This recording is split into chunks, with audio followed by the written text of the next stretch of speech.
सभी को जय भीम, जय भारत, नमो बुद्धाय। माताओं, बहनों, भाइयों, सज्जनों, मित्रों, बच्चों, आज मैं निखिल सबलानिया आपके सम्मुख बाबा साहेब डॉक्टर भीमराव अंबेडकर जी की लिखित सुप्रसिद्ध पुस्तक बुद्ध और उनका धम्म का भाग 35वां प्रस्तुत करने जा रहा हूँ। कल मैंने इसका भाग 34 बनाया था। इस पुस्तक का पहला भाग मैंने सन 2012 में बनाना शुरू किया था और अब 2025 आ गया है, तो लगभग 13 वर्ष हो गए जब मैंने पुस्तक बनानी शुरू करी थी। और आप में से बहुत लोग ये जानना चाहेंगे कि मैंने इसको रोकी क्यों। देखिए, धम्म को पढ़ना, धम्म को सुनना एक अलग बात है, लेकिन धम्म का पालन करना एक अलग बात है। मैंने इसलिए रोका क्योंकि एक प्रमुख कारण ये था कि मैं धम्म को पढ़ तो मैं चुका था। ऐसा नहीं कि ये तो तीसरी बार मैं पुस्तक पढ़ रहा था, लेकिन भगवान बुद्ध के धम्म को पालन करना मेरे लिए जरूरी था। इतने वर्षों तक मैंने धम्म का पालन किया, धम्म को समझा, और अब जो मेरे को ज्ञान प्राप्त हुआ या मेरे को जो समझ प्राप्त हुई, उसको भी मैं इस पुस्तक के पाठ में शामिल करना चाहता हूँ। मैं इससे आगे पढ़ूँ, आप सबसे निवेदन है कि मैं आपके सामने एक प्रश्न रख रहा हूँ और आप सब लोग इसके बारे में सोचिए। बहुत से लोग नास्तिक विचारधारा के हैं। बहुत से लोग प्रश्न करते हैं कि क्या कोई अलौकिक या दैविक तत्व विद्यमान है या नहीं है। मैंने कल वाले वीडियो में सभी बौद्ध भिक्षुओं, बौद्ध पुस्तकों, भगवान बुद्ध की शिक्षाओं, जो उनमें लिखा है, जो बौद्ध भिक्षुओं ने बताया है, और केवल भारत के नहीं बल्कि विश्व के बौद्ध भिक्षुओं ने, उसके आधार पर कल मैंने बताया कि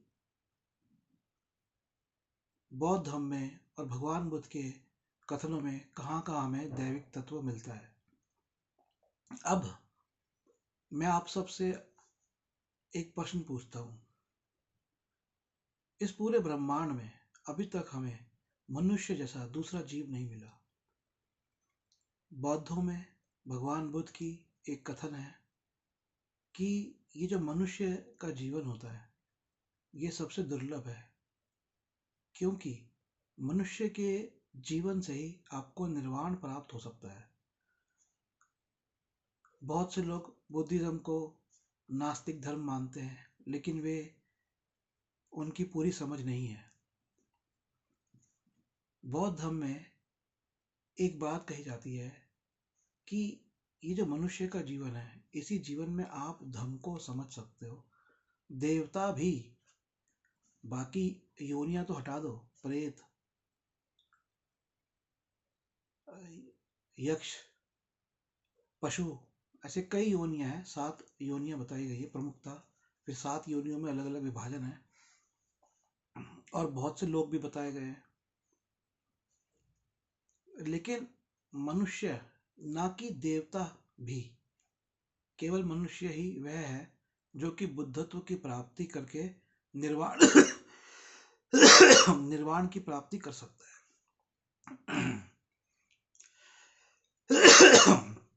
निर्वाण क्या है? निर्वाण है कि आपका दोबारा किसी भी रूप में, भौतिक रूप में जन्म ना हो। अब आप कहेंगे कि क्या देवताओं को निर्वाण की प्राप्ति नहीं मिलती? तो मैं जो आपको बताऊंगा, मैं आपको बौद्ध भिक्षुओं के कहने की बातें बताऊंगा, जिसमें विश्व के अलग अलग बौद्ध भिक्षु हैं। कई लोग कह देते हैं कि इसमें ब्राह्मणवाद है। देखिए, 90% ब्राह्मण भगवान बुद्ध के अनुयायी हो गए थे, तो उनको जो शिक्षा मिली उसमें तो भगवान बुद्ध की शिक्षा होगी बहुत सारी। तो जिसे आप ब्राह्मणवाद कह रहे हैं, वो तो हो सकता है कि भगवान बुद्ध की शिक्षा हो। हमें पूरा ज्ञान नहीं है। तिब्बत के अंदर चमत्कार भरे हुए हैं, लेकिन मैं उनको जादुई चमत्कार नहीं मानता। वह भी एक अलग अलग एक जानकारी है, एक अलग विज्ञान है जो हमें पता नहीं है।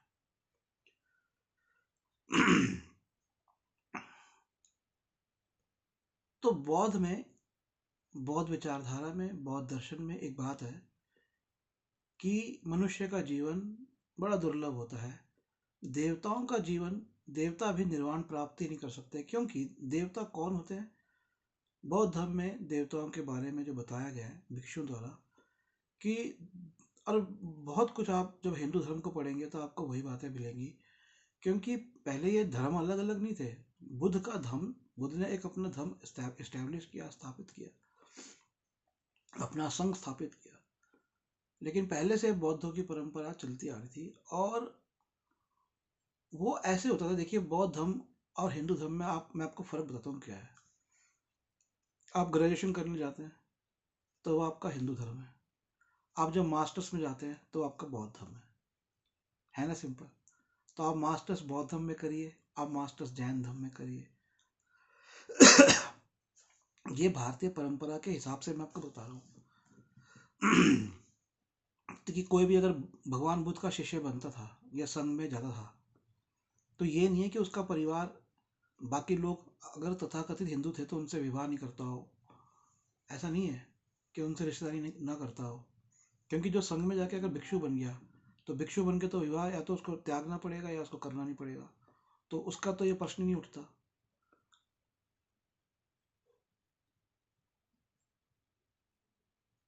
तो इसलिए बहुत सारी आपको सिमिलर बातें मिलेंगी। तो देवताओं के भी लंबी आयु होती है, उनकी बॉडी रिफाइंड होती है, ऐसा कहा गया है।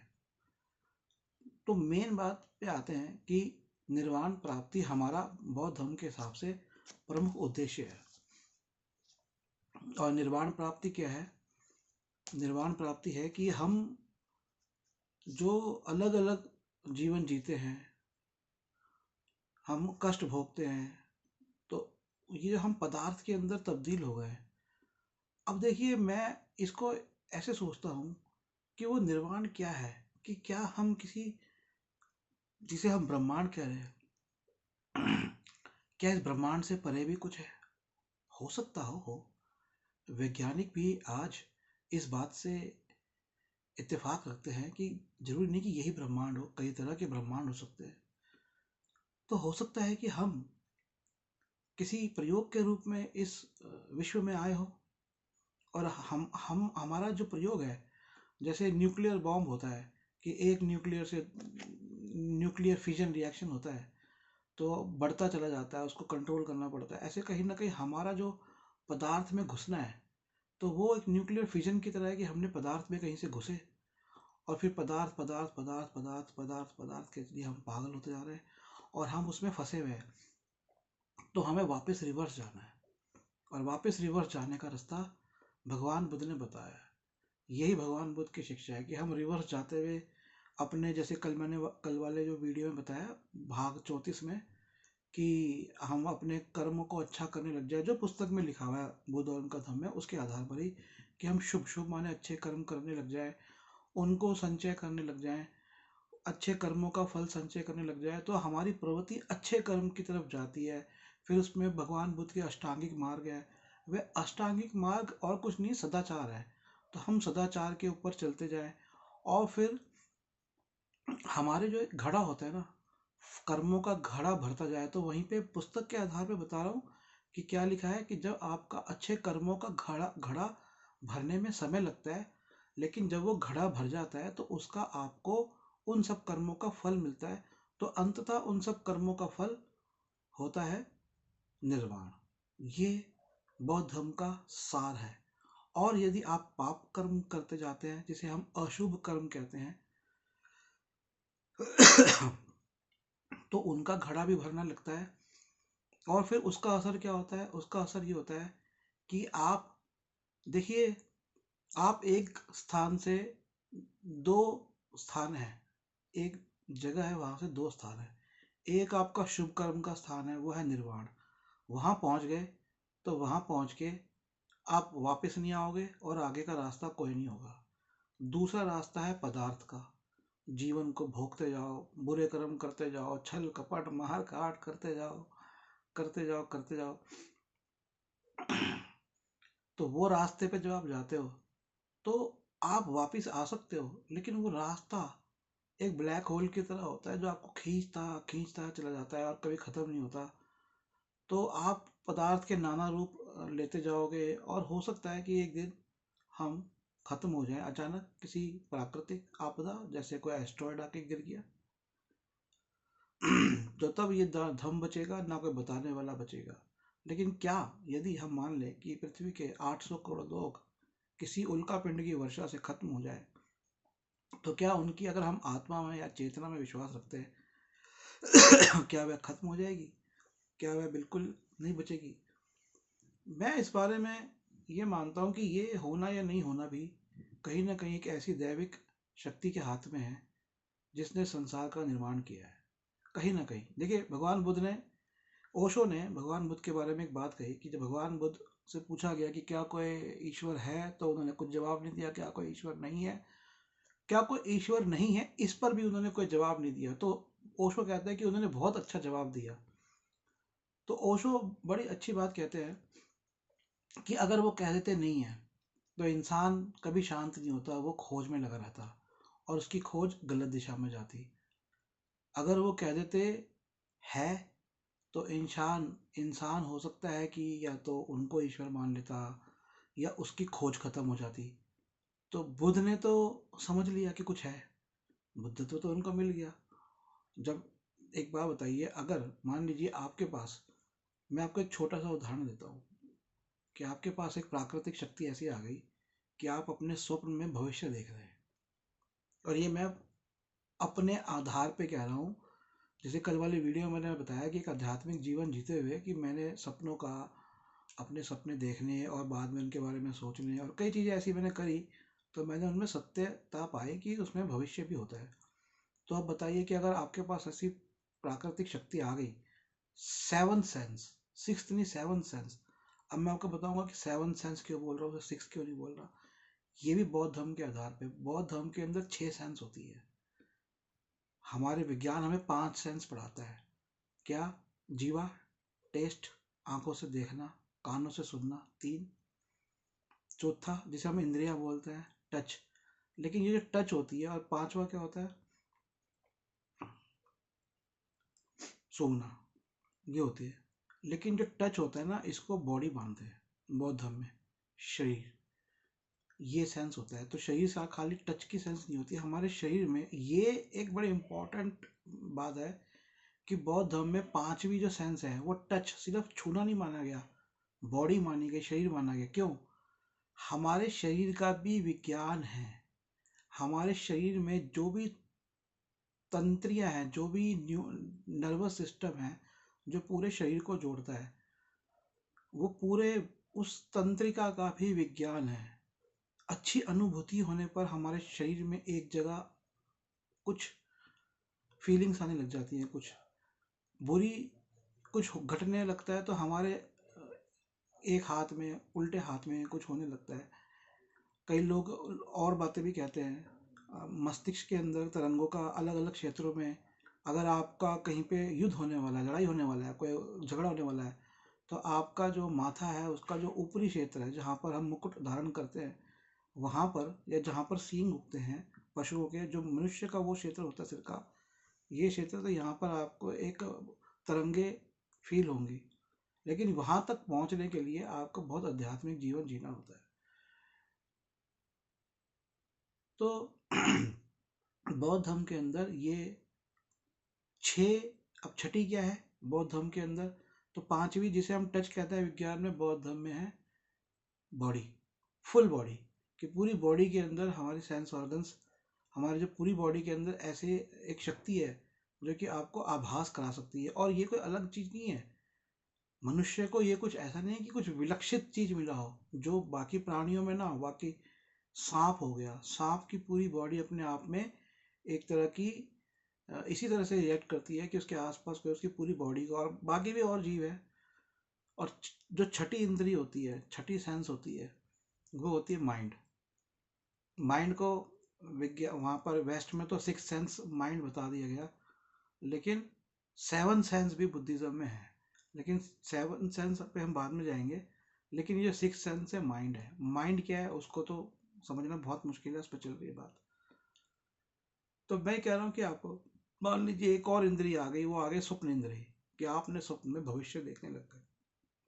अब एक बात बताइए, अगर आप स्वप्न में जो देख रहे हैं तो वो तो भविष्य में होगा, इसका मतलब वो भविष्य जो आप जो आज जी रहे हो तो घट चुका है। तो ये पारलौकिक है कि नहीं है?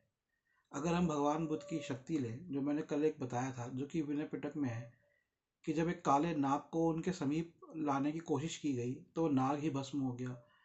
क्योंकि मैंने आपको ये बात बताई कि जो अच्छे कर्म करते हैं जिनके पुण्य बढ़ते जाते हैं, उनमें अपने आप में एक ऐसी शक्ति आती है कि उनके आसपास जो भी नेगेटिव एनर्जी होती है, या उन पे कुछ कोई उनके हो या ना भी हो, उसके प्रवेश से वह क्षीण होने लगती है। हमारे यहाँ पर, हमारे तो एक्चुअली क्या है कि एक बहुत अच्छी चीज़ हुई कि हमारे यहाँ का जो विज्ञान था वो शब्दों में जिंदा रह गया। मतलब जो हम कहते हैं ना ऐसा होगा वैसा होगा, उसमें वो ज्ञान है। अब वो हमारे पास लिखित में नहीं है, और वो ज्ञान कैसे अर्जित किया जा सकता है वो नहीं है, क्योंकि नालंदा जला दी गई, तक्षशिला खत्म कर दी गई, और आगे हम ध्यान नहीं दे रहे। तो जब आप बुरे कर्म पे जाते हैं तो वो आपका जो रास्ता होता है वापस आने का, ऐसा नहीं है कि नहीं होता, वो हो सकता है, लेकिन उसके जो आगे का रास्ता है वो ब्लैक होल का है। तो वहां से आपका निर्वाण प्राप्त नहीं हो सकता। और भी कई मार्ग है एक पॉइंट से निकलने के, जो अलग अलग योनियों में जाते हैं, वो आप उसके बारे में और पढ़ सकते हैं। अब हम इस पुस्तक पे आते हैं, तो हम इसके अंदर जो कल हमने शुरू किया था, बौद्ध जीवन मार्ग, बौद्ध जीवन मार्ग हमने शुरू किया था, जो कि तीसरे भाग का, पुस्तक का तीसरा भाग है। और यदि कोई गौतम प्रकाशन की पुस्तक, अब तक जो पिछली पुस्तक थी वह सम्यक प्रकाशन की पढ़ी थी, अभी गौतम प्रकाशन की पुस्तक से चल रहा है, गौतम बुक सेंटर से। अब हमारी वेबसाइट पे nspmart.com पर बौद्ध धर्म की किताबें ले सकते हैं। आप फ़ोन कर सकते हैं एन 8527533051, 8527533051 पर, 8851188170। मैं इसके डिस्क्रिप्शन में आपको दे दूंगा। nspmart.com, तो याद रखिए, आप मेरा नाम निखिल सबलानिया भगवान बुद्ध या निखिल सबलानिया डॉक्टर अम्बेडकर कहीं डालेंगे तो मेरे कोई ना कोई नंबर आपको इंटरनेट पर आराम से उपलब्ध हो जाएंगे। तो ये जो भाग था अब मैं इसको आगे, ये चतुर्थ कांड का, पुस्तक के चतुर्थ कांड जिसका नाम है धर्म और धम, उसका तीसरा भाग था कि बौद्ध जीवन मार्ग। इसमें अलग अलग पॉइंट से धर्म की शिक्षा दे रखी है। हमने लगभग इसके कई पॉइंट कल पूरे कर लिए थे। अब हम इसे आगे पढ़ते हैं। कुशल कर्म करे, पॉइंट नंबर 22 है, कुशल कर्म करे अकुशल कर्म ना करे। कुशल कर्म करने वाला इस लोक में सुख पूर्वक रहता है। तो आप कुशल कर्म क्या हुआ? कौशल नहीं, कुशल। अच्छे कर्म करें, और अच्छे कर्म करेंगे, ये जो अच्छे कर्म करने हैं ना, ये जो सीख है, ये सीख आपने सुन ली, लेकिन इस पे अमल करना पड़ता है। और अमल कैसे करना है वो भी मैं आपको बताता हूँ। देखिए, everything has a method and a way to achieve the goal. हर एक चीज का एक तरीका होता है अपने उद्देश्य को प्राप्त करने का।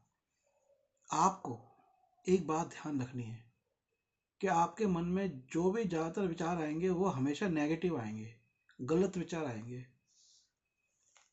आपको, जैसे भगवान बुद्ध ने कहा है कि जैसे घोड़े को घुड़सवार लगाम उसकी पकड़ के काबू में रखता है, आपको ऐसे अपने मन और अपने विचारों को काबू में रखना है।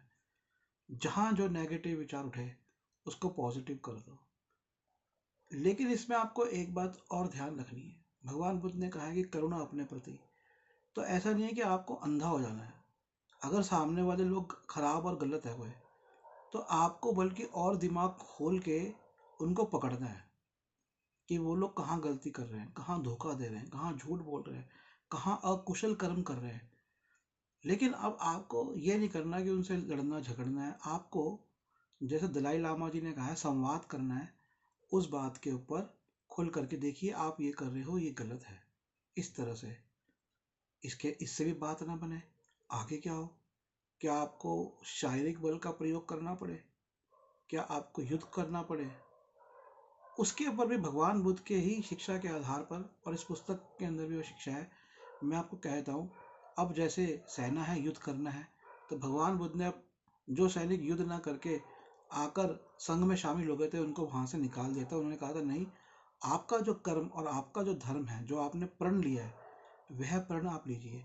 और यही बात व्यक्तिगत तौर पे भी होती है कि यदि आपको कहीं पर बचाव के लिए युद्ध करना पड़े, क्योंकि युद्ध को हमेशा डिफेंसिव आर्ट कहा गया, सुरक्षात्मक आर्ट कहा गया है, तो वह भी आप कर सकते हैं। जीवा से भी कर सकते हैं, अपनी बाहुओं से भी कर सकते हैं, और यदि आवश्यकता पड़े तो किसी हथियार से भी कर सकते हैं। बौद्ध धर्म में आपको इसकी रोक नहीं है, आप कर सकते हैं। लेकिन कोशिश करें कि वहां तक स्थिति ना आए, संवाद से ही बात हल हो जाए। अगर संवाद नहीं है तब तो आपको मार्ग जाना ही पड़ेगा, आपको कोर्ट में जाना पड़ेगा, आपको पुलिस के पास जाना पड़ेगा अपनी बात के लिए। तो वो कोई आपका अकुशल कर्म नहीं है कि आप ये सोचें कि हम भैया अच्छा ही अच्छा करेंगे, चलो कोई हमारा बुरा कर रहा है तो हम उसको भी अपना बुरा करना दे। वो नहीं है। वो तो बुद्धिज्म की बिल्कुल भी नॉलेज है ही नहीं, तो उल्टा ही आप करेंगे। क्योंकि भगवान बुद्ध ने कहा है, करुणा सबसे पहले अपने प्रति आप करिए।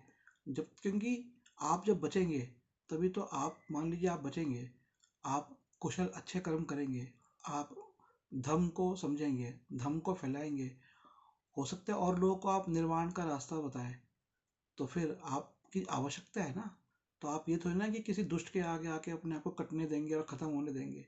आपको तो उठना और खड़ा होना ही पड़ेगा पूरी आज वो दुष्ट आपको अगर दबा दे, आपको मार दे, तो कल को तो वो सबके लिए कितना खतरनाक हो सकता है। तो आपको तो लोगों को बचाने के लिए किसी भी रूप से उससे भिड़ना, उससे समझाना, समझना, उससे समझाना, उससे संवाद करना, किसी भी रूप में उस जो नेगेटिव ऊर्जा है उसको काबू में आपको करना ही पड़ेगा। मैं आपको बात बता दूं, हमें बौद्धों के रूप नहीं पता। जो ऊर्जा है, बौद्ध एक ऊर्जा है, उस ऊर्जा के अंदर एक रूप है महाकाल, जिसे हम शिव बोलते हैं। वैसे हिंदू धर्म में वो महाकाल जो है वो रुद्र रूप है, वो भी बौद्ध धर्म के अंदर है। भैरव रूप है, वो भी बौद्ध धर्म के अंदर है। तो ये सारी नॉलेज है। ये क्या है, देखिए क्या है इसमें, कि मैं आपको बताता हूँ ये है क्या। और क्योंकि इतने अंतराल के बाद मैंने ये चीज़ समझी है, ये और कुछ नहीं है, ये ऊर्जाएं हैं। जैसे हम आजकल वाईफाई यूज़ करते हैं, मोबाइल यूज़ करते हैं, कुछ तरंगे हैं, कुछ ऊर्जा है जो हमें नज़र नहीं आ रही हैं। ऐसे ये ऊर्जाएं हैं, तरंगे हो सकती हैं। जैसे सूर्य की तरंगे हमारे पास आ रही है। कई लोग कहते हैं कि भाई किसी स्टार की तरंगे भी हमारे पास आती हैं, तो उसका भी हम पे फर्क पड़ता है। हमारी जो पूरा ये है आपका एस्ट्रोलॉजी है, जो ज्योतिष है, वो तरंगों के आधार पर है। जो पश्चिम की ज्योतिष है वो सूर्य की तरंगों के आधार पर है कि सूर्य आपको छू रहा है। फिर जो फॉर्मेशन होती है कॉन्स्टिलेशन की, सात सप्तऋषि जिसे बोलते हैं, या सात तारे होते हैं, उनसे जो बनती है राशियां, उनको छू के जो लाइट आ रही है, तो ये सारी ऊर्जाएं हैं। और मैं इन चीज़ों पर रिसर्च करके और इनमें सच्चाई देखकर ही आपको ये बातें बोल रहा हूँ। बौद्ध बौद्धों ने भी हर एक चीज़ पर रिसर्च कर रखी है, चिकित्सा पे रिसर्च कर रखी है, और बौद्धों की बहुत अच्छी रिसर्च है ऊर्जाओं के ऊपर, जिसमें ज्योतिष पे भी उनकी रिसर्च है। भारत में तो बौद्ध धर्म खत्म हो गया, मैं उस बौद्ध धर्म की बात नहीं कर रहा जो भारत में है। भारत में खत्म हो चुका है, नहीं है भारत में। और बौद्ध धर्म के साथ शिक्षा सारी खत्म हो गई, थोड़ी बहुत बची खुची रह गई, जिसे खिचड़ी पकाई जाती है इसकी। तो ये ऊर्जाएं हैं, तो वो ऊर्जाओं में शक्तियां हैं। जैसे एक शक्ति होती है आपकी शरीर के अंदर, कई लोग आप देखेंगे कि शरीर बहुत ताकतवर होता है, वो ऊर्जा है। कईयों की बुद्धि बहुत तीव्र होती है, वो ऊर्जा है। कईयों के नेत्र बहुत तीव्र होते हैं, बहुत तेज होते हैं आंखें, वो ऊर्जा है। ये ऊर्जाएं हैं शरीर से। तो अब शरीर में भी उन्हीं पदार्थ, वो पदार्थ तेज है। क्यों तेज है? क्योंकि वो कई जन्मों से उस तरह के कार्य करते आ रहे हैं, तो उनको वो ऊर्जाएं, वो शक्तियां मिली है। ये है जो मुझे लगता है। चलिए हम आगे पढ़ते हैं।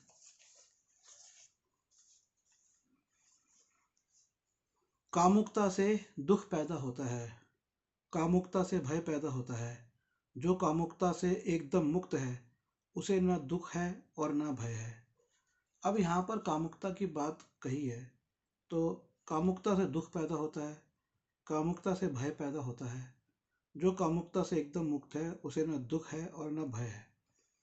एक होता है कामुकता। कामुकता माने स्त्री पुरुष का आपसी आकर्षण से पैदा हुई मानसिकता, कामुकता। देखिए कई बार क्या होता है कि मैंने देखा है कि विवाह उपरांत भी बहुत से स्त्री पुरुष अपनी इस कामुकता को अपने जीवन साथी होने के बावजूद भी उनको वो अपनी इस कामुकता को नियंत्रित नहीं कर पाते, या उनकी कामुकता अशांत रहती है। तो फिर क्या होता है, गलत रास्ते पे जाते हैं और क्या होता है, दुख पैदा होता है। और फिर क्या होता है, भय पैदा होता है। जाहिर सी बात है। तो अब आपको इससे, जो कामुकता से एकदम मुक्त है उसे ना दुख और ना भय है। तो अगर आप कामुकता से मुक्त हो गए तो आप सदाचार पे चलोगे, व्यभिचार पे नहीं चलोगे। कोई ऐसा मार्ग आप लेंगे नहीं जो कि आपकी बदनामी हो, आपका परिवार टूटे, जिसका आपको डर हो। तो आप हो गए ना, कामुकता से मुक्त हो रही है। तो कामुकता से अगर आप संसार त्यागना चाहते हैं तब तो बहुत आवश्यक है। बहुत से कार्य हैं जिसके लिए आपको मुक्त होना पड़ता है। ये कामुकता एक जेल की तरह होती है। आपको लगता है कि ये आनंद है, लेकिन ये आनंद नहीं है, ये एक जेल की तरह होती है। आप विवाह करें, आपका कोई प्रेम साथी हो, एक अलग बात है। लेकिन अगर आप गृहस्थ जीवन में या सांसारिक जीवन में हैं और फिर अब आप कामुकता में खोते चले गए, तो उसके बाद क्या होगा, आपकी आपको और ना और दुख मिलेंगे। अब मतलब इससे क्या होता है, आप जीवन चक्र में और पदार्थों में और फालतू की चीज़ों में चले जाते हैं, जाते जाते हैं। लेकिन अगर प्रेम का भाव हो, प्रेम का भाव अलग होता है। हो सकता है कि आपका प्रेम का भाव हो, वो एक अलग बात है। लेकिन कामुकता को तो यहाँ पर समस्या बताया हुआ है, तो कामुकता से बचने की कोशिश करें। इसे भगवान बुद्ध ने कामाग्नि कहा है, कि ये एक अग्नि के समान है जिसमें आपका चित्त, आपका मन, आपका हृदय, आपकी भावनाएं अंततः जलती हैं। जैसे अग्नि के अंदर से जलन होती है, ऐसे ही जलती है। मैं आपको एक बात बताता हूँ। बौद्धों में, जब हम बौद्ध संघ में जाते हैं, हालांकि तिब्बत में एक प्रथा ये भी है कि आप वैवाहिक भी रहते हैं वहाँ पे कुछ गुरु। लेकिन एक जीवन ऐसा होता है जो कि उन्होंने लंबा जीवन बिताया होता है, जिसमें वह कामुकता से, काम वासना से, काम की बातों से मुक्त हो रहते हैं। देखिए बौद्ध धर्म में एक चीज़ और बताई जाती है, वो ये है कि एक बौद्ध को हर तरह के ज्ञान को और कलाओं को सीखना होता है। अब कलाएं क्या होती है, हमारे जीवन से जितनी भी चीज़ें जुड़ी हैं वो सारी कलाएं हैं।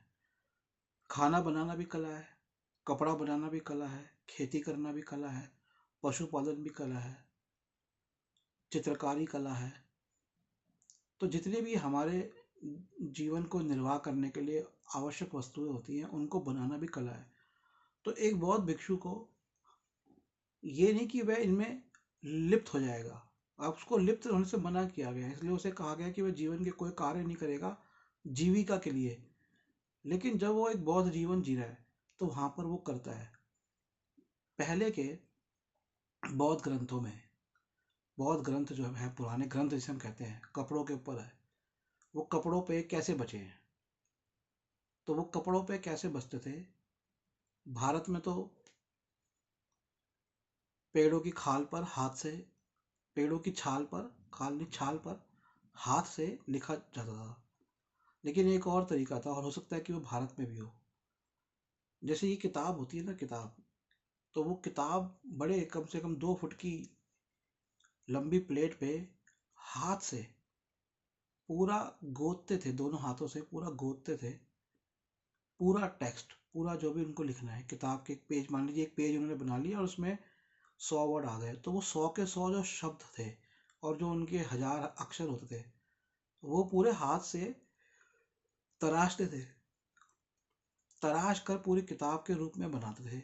और उसको कपड़े के उसको पे इंक लगाई और कपड़े पे छापा मार दिया। और वो जो बनाते थे, तराशते थे, ध्यान से समझिएगा, सुनिएगा, जो वो तराशते थे वो उल्टा होता था, मिरर इमेज।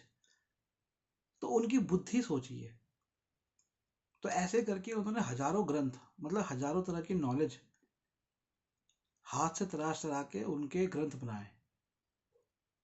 एक बौद्ध को बहुत शिक्षा लेनी पड़ती है, उसको अध्ययन जो होता है ना वो उसका प्रमुख होता है। और बौद्ध का ही नहीं है बल्कि सब लोगों को भी, चीन के अंदर एक इंसान को लाइफ को तब पूरा माना जाता था जब उसे घुड़सवारी आती हो, पढ़ना आता हो, लिखना आता हो, पेंटिंग आती हो, कैलीग्राफी आती हो, औषधियों का उसको शास्त्र, औषध विज्ञान उसको पता हो, खाना बनाना आता हो और कुछ और चीज़ें आती हो। मतलब ये है कि पहले जीवन निर्वाह की लगभग हर चीज़ें हर व्यक्ति को सीखनी अनिवार्य होती थी किसी काल के अंदर।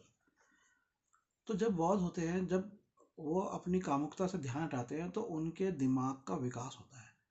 तो वो बहुत ज़्यादा, एक तो उनको मेडिटेशन करनी होती है, उसके लिए उनको समय चाहिए होता है, शरीर में क्षमता चाहिए होती है।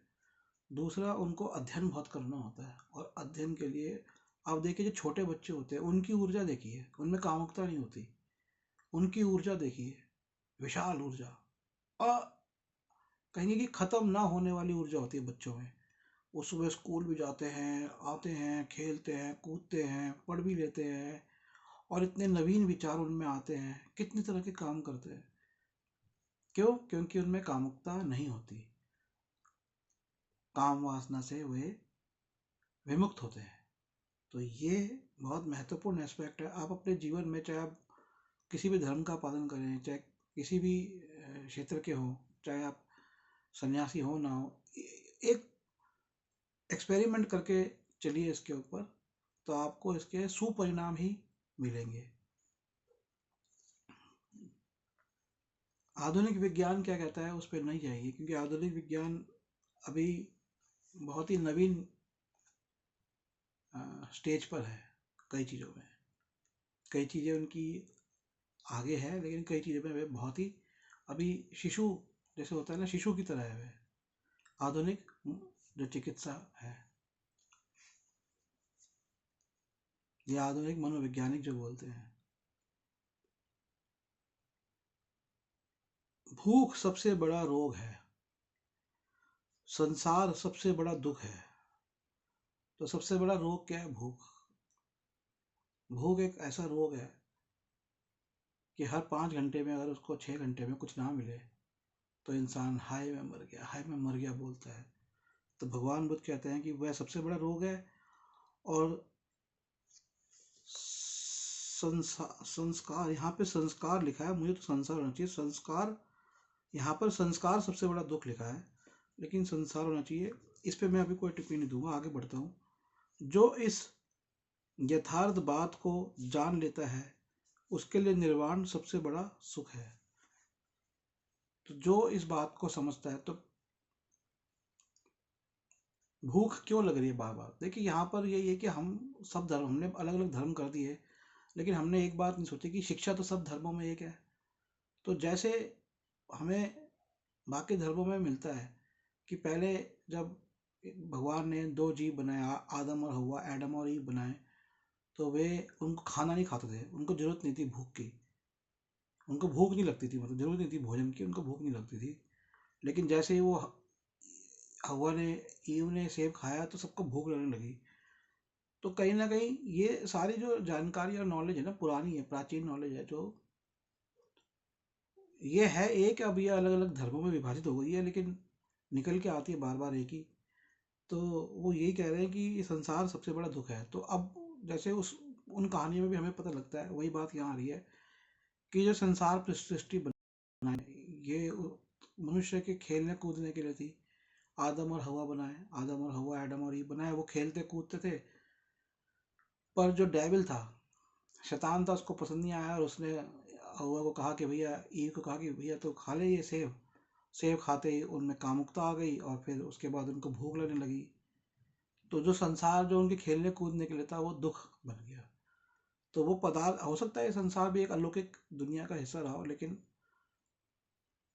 पदार्थ अगर जैसे ही खाना शुरू किया, एक ने दूसरे पदार्थ को खाया, तो पदार्थ रूप में आगे विकसित होना शुरू हो गया। हो सकता है ये एक विचार रहा हो। तो इसीलिए संसार को सबसे बड़ा दुख बताया जा रहा है। तो अब जो इस बात को जान ले और इसको समझ ले, उसके लिए निर्वाण सबसे बड़ा सुख है। तो अब सबसे बड़ा सुख क्या है? तो दुख तो बता दिया, भूख है। सबसे बड़ा सुख क्या है? निर्वाण। सबसे बड़ा कष्ट क्या है? संसार। और सबसे बड़ा सुख क्या है? निर्वाण। और निर्वाण क्या है? कि आप इस जीवन चक्र से हटे, जहाँ भूख लग रही है आपको, फिर आगे भूख क्या है? बाकी कष्ट ही कष्ट है सारे, और क्या है? कुछ बचा है क्या?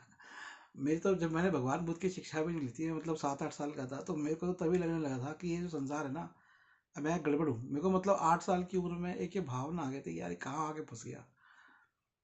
भगवान बुद्ध की शिक्षा तो मैंने बहुत बाद में ली है। तो मेरे में 8 साल में ऐसी भावना आ गई थी। मेरे को तो समझ नहीं आता कि चलो ठीक है, एंजॉय करो लाइफ को थोड़ा बहुत, ठीक है, लेकिन लोग तो पागल हुए पड़े हैं ही।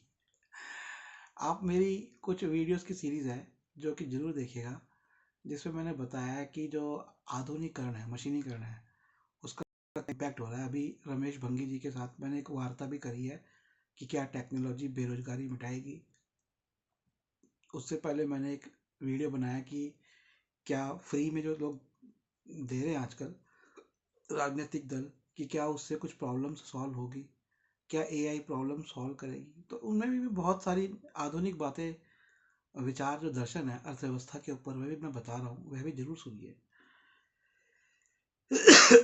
चलिए आगे पुस्तक पे ध्यान देते हैं। स्वयंकृत, स्वयं उत्पन्न, स्वयं पोषित, पाप कर्म करने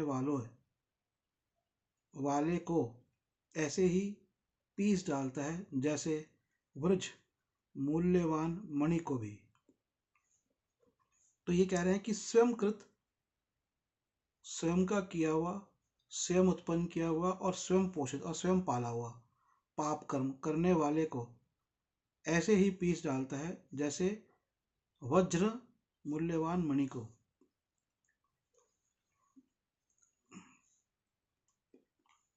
तो आपने जो खुद करे जा रहे हो पाप, गलत काम करे जा रहे हो, गलत को पाले जा रहे हो। आपने फिल्में देखी है ना, फिल्मों में क्या होता है, कई बार राजनेता होते हैं, वो गुंडों को बनाते हैं, गुंडे पैदा करते हैं, अच्छे खासे इंसान होते हैं, उनको बुरे बना देते हैं, तो हम उन्हें गुंडे बोल देते हैं। इंसान अच्छे होते हैं, बुरे कोई नहीं होते। फिर उनको उत्पन्न करते हैं और उनको समाज में लेके जाते हैं, उनसे गलत काम, और उनको पोषित करते हैं, और फिर अंततः वह उनके ऊपर ही हावी होता है। जैसे हिटलर, हिटलर को किसने पैदा किया? पूंजीपतियों ने। पूंजीपतियों ने पैदा किया, ब्रिटेन के पूंजीपतियों ने पैदा किया, और फिर जब ब्रिटेन पे खतरा हो गया, तो इससे अच्छा उदाहरण मैं आपको और क्या दे सकता हूँ। आगे चलते हैं।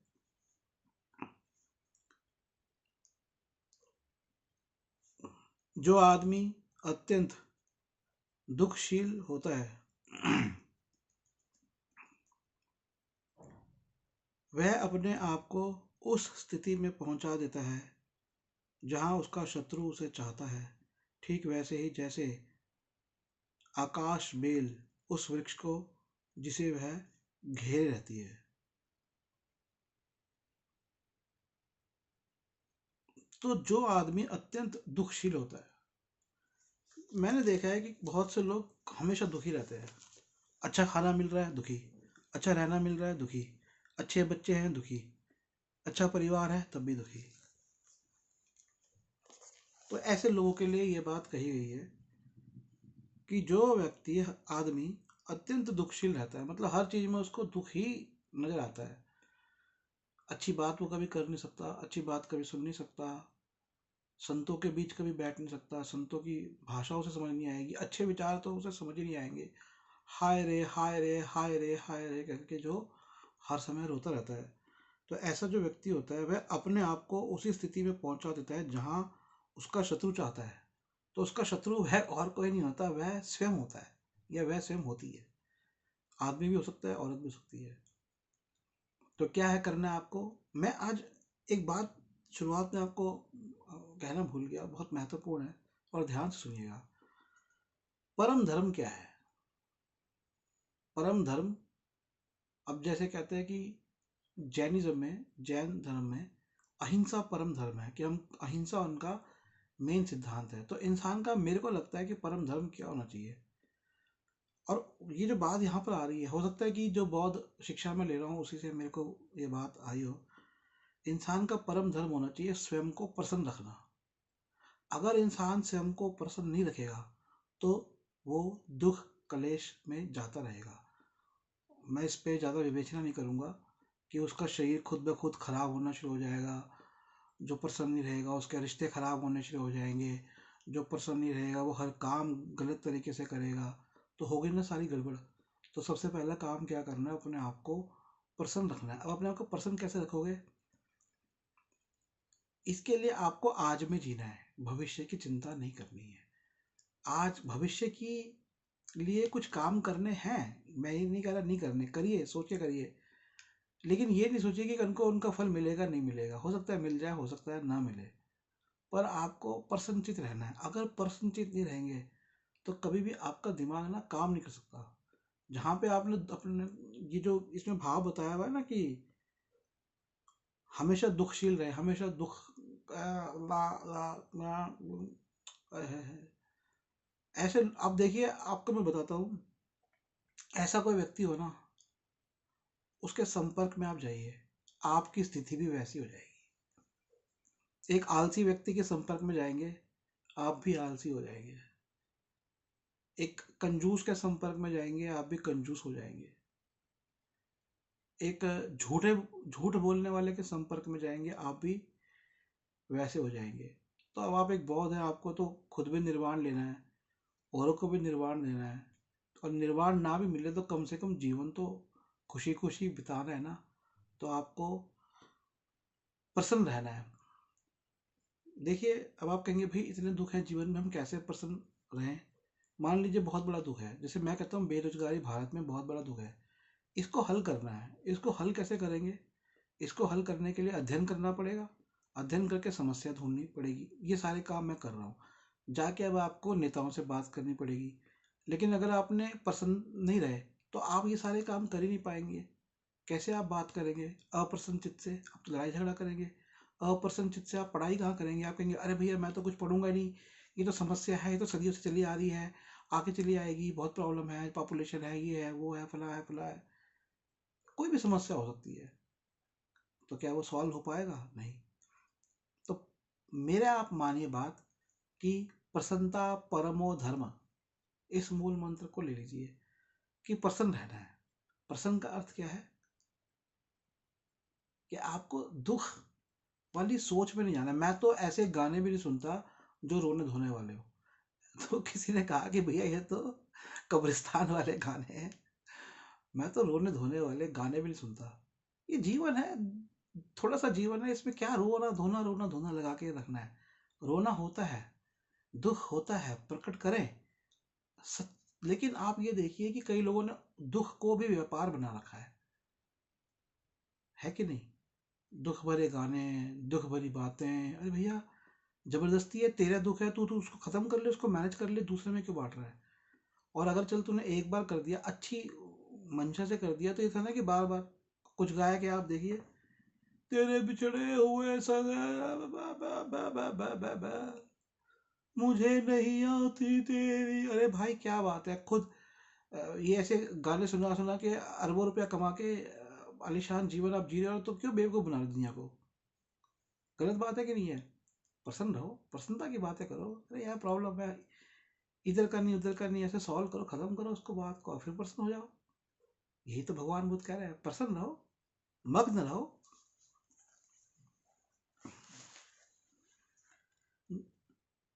तो अगर आपने ये प्रसन्नता नहीं अपनाई तो भैया आप तो अपने शत्रु का, जो आदमी चाहता है ना इसका बुरा हो, आप उसका काम हल कर रहे हो, तो आप खुद ही अपने शत्रु हो। तो यहाँ पर एक उदाहरण दिया आकाश बेल का। आकाश बेल उस वृक्ष को जिसे वह घेर रहती है, ठीक वैसे ही तो आकाश बेल क्या करती है कि जो आकाश बेल क्या है, वो उपमा दी है कि वो आपका कलेश, दुख जो आप रोते रहते हो वो है, तो वो आप पेड़ हो, तो आपको आपका दुख घेर के रखता है, तो आप बढ़ नहीं पाओगे, ये समझाने की बात कही है। अकुशल कर्मों तथा अहितकर कर्मों का करना आसान है, बुरे काम करना आसान है। तो हमारे यहाँ पे कहावत है ना कि बेटा तोड़ना आसान है, जोड़ना मुश्किल है। मतलब यही है, अच्छा बीज बोना, खेती करना आसान नहीं है, उसके लिए बहुत मेहनत लगती है। उगाना आसान नहीं है, लेकिन काटना, तोड़ना, नष्ट करना आसान है। कुशल कर्मों तथा हितकर कर्मों का करना कठिन है, और अच्छे कर्म करना तो कांटों के ऊपर चलना या तलवार पे चलने के समान है, तो वह कठिन है लेकिन वह करने चाहिए। इसके बाद अब हम आते हैं लोभ और तृष्णा पर। लोभ और तृष्णा के वशीभूत न हो। लोभ और तृष्णा, लोभ क्या होता है? लालच। अभी तो देश में चल रहा है ना, राजनेता लोग आपको कह रहे हैं इतना ले लो, ये ले लो, पर आप उनसे कहिए चलिए आप हमें दे रहे हैं, अच्छा है, आप हमें हमारा सोच रहे हैं, अच्छी बात है, लेकिन ये कब तक चलेगा? हम, सबसे बड़ा प्रश्न ये है कि जिसे हम गरीबी कह रहे हैं, या आपको लग रहा है कि हमें ज़रूरत है फ्री ये देने की, फ्री, पर ये क्यों है? हमारी जो मूल समस्या है वह क्यों ना हल करें? और हमारी मूल समस्याओं को हल करने के लिए मैं दिन रात मेहनत कर रहा हूँ, निखिल सबरानिया। आप मेरी पुस्तक पढ़ सकते हैं, श्रम का विभाजन और निर्माण, जो कि वेबसाइट NSP मार्ट पर है। मोबाइल नंबर नोट करें 8527533051। तो मैं ऐसा भाषण मैंने इसलिए बोला, मैं कई दिनों से ये ऐसे वीडियो बना रहा हूँ, जब मैंने मैंने अपनी पुस्तक प्रकाशित करी, और मैं हजारों लोगों ने व्यू किए, लेकिन अब तक 10 पुस्तकें भी लोगों ने नहीं खरीदी। तो आप 2100 रुपये, 1000 रुपये, 2500, 2000, 8500 लेने को तैयार है, पागलों की तरह भाग रहे हैं। पर मैं तो आपको समस्याओं को हल करने के लिए एक पुस्तक दे रहा हूँ, 200-400 रुपये से ज़्यादा की नहीं है। समस्या हल कर लो, वो पढ़ लो, सरकार से संवाद कर लीजिए। आप, सरकार को नहीं है सीख, आप अपनी सीख दे दीजिए, मैं तो आपको सीख लेके आ रहा हूँ। तो वो तो हम लोग करते नहीं, तो हम लोग कौन है? हम लोग लोभी हैं। हम सब लोग कौन है? हम सभी लोभी हैं, हम सब लालची हैं, और हम सब आलसी हैं। लालची हैं, आलसी हैं, कुछ करना नहीं चाहते,